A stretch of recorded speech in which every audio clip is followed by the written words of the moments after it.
ಹಾವೇರಿ ಜಿಲ್ಲೆ ಹಾವೇರಿ ನಗರದಲ್ಲಿ ದಿನಾಂಕ 26/4/2026 ರವಿವಾರ ದಿನದಂದು ನಗರದ ವಾಲ್ಮೀಕಿ ಸರ್ಕಲ್ PWD ಕ್ವಾರ್ಟರ್ಸ್ ಹತ್ತಿರ IDBI ಬ್ಯಾಂಕ್ ಎದುರಿಗೆ ವಿಶ್ವಕವಿ ಮಹರ್ಷಿ ವಾಲ್ಮೀಕಿ ನೂತನ ಮೂರ್ತಿಯ ಅನಾವರಣಗೊಂಡಿತು.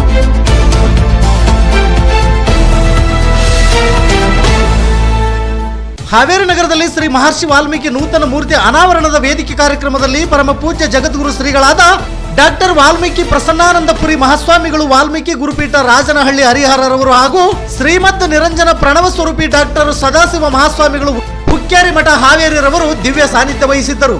ಹಾಗೂ ಪರಮ ಪೂಜ್ಯ ಶ್ರೀ ಬಸವಶಾಂತಲಿಂಗ ಮಹಾಸ್ವಾಮಿಗಳು ಹೊಸಮಠ ಹಾವೇರಿರವರು ಕಾರ್ಯಕ್ರಮದಲ್ಲಿ ಆಶೀರ್ವಚನ ನೀಡಿದರು. ಕಾರ್ಯಕ್ರಮದಲ್ಲಿ ಅಖಿಲ ಕರ್ನಾಟಕ ವಾಲ್ಮೀಕಿ ನಾಯಕ ಮಹಾಸಭಾ ಜಿಲ್ಲಾಧ್ಯಕ್ಷರಾದ ರಮೇಶ್ ಆರ್ವಟ್ಟಿರವರು ಕಾರ್ಯಕ್ರಮದ ಅಧ್ಯಕ್ಷತೆ ವಹಿಸಿದ್ದರು. ಕರ್ನಾಟಕ ಸರ್ಕಾರದ ಲೋಕೋಪಯೋಗಿ ಸಚಿವರಾದ ಸತೀಶ್ ಜಾರಕಿಹೊಳಿರವರು ಮಹರ್ಷಿ ವಾಲ್ಮೀಕಿ ಮೂರ್ತಿ ಅನಾವರಣಗೊಳಿಸಿದರು. ಕರ್ನಾಟಕ ಸರ್ಕಾರದ ಉಪಸಭಾಧ್ಯಕ್ಷರಾದ ರುದ್ರಪ್ಪ ಮಾ ಲಮಾಣಿರವರು ಕಾರ್ಯಕ್ರಮವನ್ನು ಉದ್ಘಾಟಿಸಿದರು.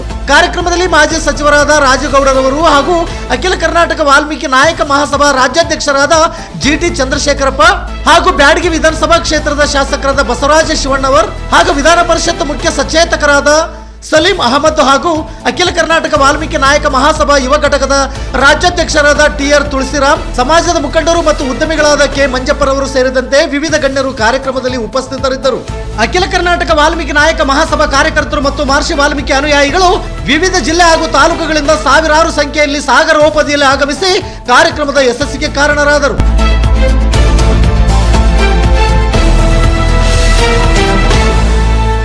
ನಿತ್ಯ ನಿರಂತರ ಸುದ್ದಿಗಾಗಿ ಗರುಡ ನ್ಯೂಸ್ ವೀಕ್ಷಿಸಿ. ಸುದ್ದಿ ನಿಮ್ಮದು, ಸದ್ದು ನಮ್ಮದು. ಹಾವೇರಿ ಜಿಲ್ಲಾ ವರದಿಗಾರರು ಸುಭಾಷ್ BM. ಇದು ಗರುಡ ನ್ಯೂಸ್. ನಾನು ಮಲ್ಲೇಶ್ ಕಮತೂರು.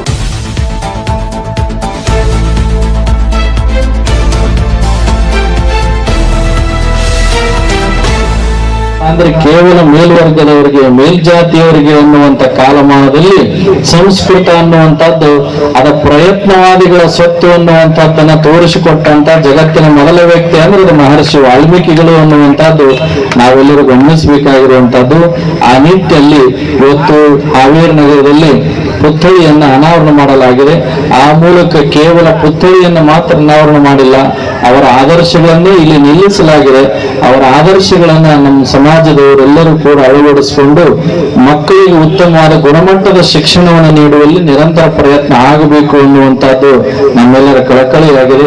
ಸಮಾಜಕ್ಕೆ ಸಿಗಬೇಕಾದ ಸೌಲಭ್ಯಗಳಿಗೆ ಎಷ್ಟು ಮಹತ್ವವನ್ನು ಕೊಡುತ್ತೇವೆಯೋ ಅಷ್ಟೇ ನಮ್ಮ ಸಮಾಜದ ಹೆಣ್ಣು ಮಕ್ಕಳಿಗೆ ಮತ್ತು ಗಂಡು ಮಕ್ಕಳಿಗೆ ಗುಣಮಟ್ಟದ ಶಿಕ್ಷಣವನ್ನು ನೀಡಿದ್ದೇ ಆದ್ರೆ ಇವತ್ತು ನಮ್ಮ ಸಮರ್ಥ ಸಮಾಜ ನಿರ್ಮಾಣ ಮಾಡಲಿಕ್ಕೆ, ಹೋರಾಟಕ್ಕೆ ಒಂದು ದೊಡ್ಡ ಶಕ್ತಿಯನ್ನು ನೀಡಿದ ಹಾಗೆ ಆಗ್ತದೆ ಎನ್ನುವಂತಹದ್ದು. ಅಂತಹ ಒಂದು ಅಪರೂಪದ ಸಮಾಜದ ನಾಯಕತ್ವವನ್ನು ವಹಿಸಿಕೊಂಡು ಗುರುಪೀಠದಲ್ಲಿ ಕೇವಲ ಸಿಂಹಾಸನಗಳಿಗೆ, ರಾಜ ಮರ್ಯಾದೆಗಳಿಗೆ, ಒಂದು ಉತ್ಸವಗಳಿಗೆ ಮಾತ್ರ ಸೀಮಿತ ಆಗಿದೆ. ಸಮಾಜದ ಹೋರಾಟ ಅಂದ್ರೆ ಅದು ನನ್ನ ಮೊದಲ ಕರ್ತವ್ಯ ಅಂತ ಹೇಳಿ ಆರೋಗ್ಯವನ್ನು ಲೆಕ್ಕಿಸದೆ ಸಮಾಜದ ಹೋರಾಟಕ್ಕಾಗಿ ಸದಾಕಾಲ ಬೆನ್ನೆಲುವಾಗಿ ನಿಂತ ಶಕ್ತಿ ಯಾವುದು ಅಂದ್ರೆ ಜಗದ್ಗುರು ಪ್ರಸನ್ನಾನಂದಪುರಿ ಮಹಾಸ್ವಾಮಿಗಳು ಅನ್ನುವಂಥದ್ದು ನಾವೆಲ್ಲ ಹೆಮ್ಮೆ ಪಡಬೇಕು. ಪರಮ ಪೂಜ್ಯರ ಅನಾರೋಗ್ಯದ ನಡುವೆಯೂ ಕೂಡ ಜನರ ಬೆಳವಣಿಗೆಗಾಗಿ, ಸಮಾಜದ ಉತ್ತುಂಗಕ್ಕಾಗಿ ಸದಾಕಾಲ ಶ್ರಮಿಸ್ತಾ ಇದ್ದಾರೆ.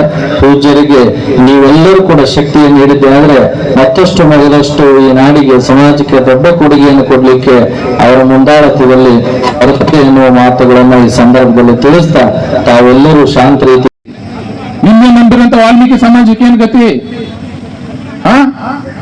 ಅದಕ್ಕೆ ದಯವಿಟ್ಟು ನಿಮಗೆ ಮನವಿ ಮಾಡಿಕೊಳ್ಳೋದು ಇಷ್ಟೇ. ಇವತ್ತು ನಮ್ಮ ಸಮಾಜ ಒಂದಾಗಿದ್ರೆ ಇವತ್ತಂತೂ ನೀವು ನೋಡ್ರಿ, ನೀವು ಏನ್ ತೀರ್ಮಾನ ಮಾಡ್ತೀರಿ ಕರ್ನಾಟಕ ರಾಜ್ಯದಲ್ಲಿ ಅದೇ ಸರ್ಕಾರ ಬರ್ತದೆ. 2008ರಲ್ಲಿ ಬಿಜೆಪಿಗೆಲ್ಲರೂ ಸಪೋರ್ಟ್ ಮಾಡಿದ್ರಿ, ಬಿಜೆಪಿ ಬಂತು. 2013ರಲ್ಲಿ ಕಾಂಗ್ರೆಸ್ ಸಪೋರ್ಟ್ ಮಾಡಿದ್ರೆ ಕಾಂಗ್ರೆಸ್ ಬಂತು. 2018ರಲ್ಲಿ ಬಿಜೆಪಿ ಸಪೋರ್ಟ್ ಮಾಡಿದ್ರೆ ಬಿಜೆಪಿ ಬಂತು. ಮತ್ತೆ ಕಾಂಗ್ರೆಸ್ ಸಪೋರ್ಟ್ ಮಾಡಿದ್ರೆ ಕಾಂಗ್ರೆಸ್ ಬಂತು. ಅಂದ್ರೆ ವಾಲ್ಮೀಕಿ ಸಮಾಜ ಯಾರಿಗೆ ಸಪೋರ್ಟ್ ಮಾಡ್ತೀರಿ ಅವರು ಅಧಿಕಾರಕ್ಕೆ ಬಂದೇ ಬರ್ತಾರೆ. ನೋಡಕತ್ತಾರ ನೋಡ್ರಿ, ಯಾರು ಇದ್ರ ಬಗ್ಗೆ ಗಮನ ಕೊಡ್ತಿಲ್ಲ. ಆದ್ರೆ ಮುಂದಿನ ದಿನಗಳಲ್ಲಿ ಹೆಂಗ ಆಗ್ಬೇಕಪ್ಪ ಅಂದ್ರೆ ನಿಮ್ ಮಾತು ಯಾರು ಕೇಳ್ತಾರ ಅಲ್ಲಿ ಅಧಿಕಾರಕ್ಕೆ ಇರಬೇಕು. ನಿಮ್ ಮಾತು ಕೇಳೋದು ಮನಿ ಹೋಗಂತ ಸುಮ್ಮನೆ ಯಾರೋ ಒಬ್ರು ನೋಡಿ, ಒಬ್ರು ಮುಖ ನೋಡಿ ಓಟ್ ಹಾಕೋದು ಸಾಕು.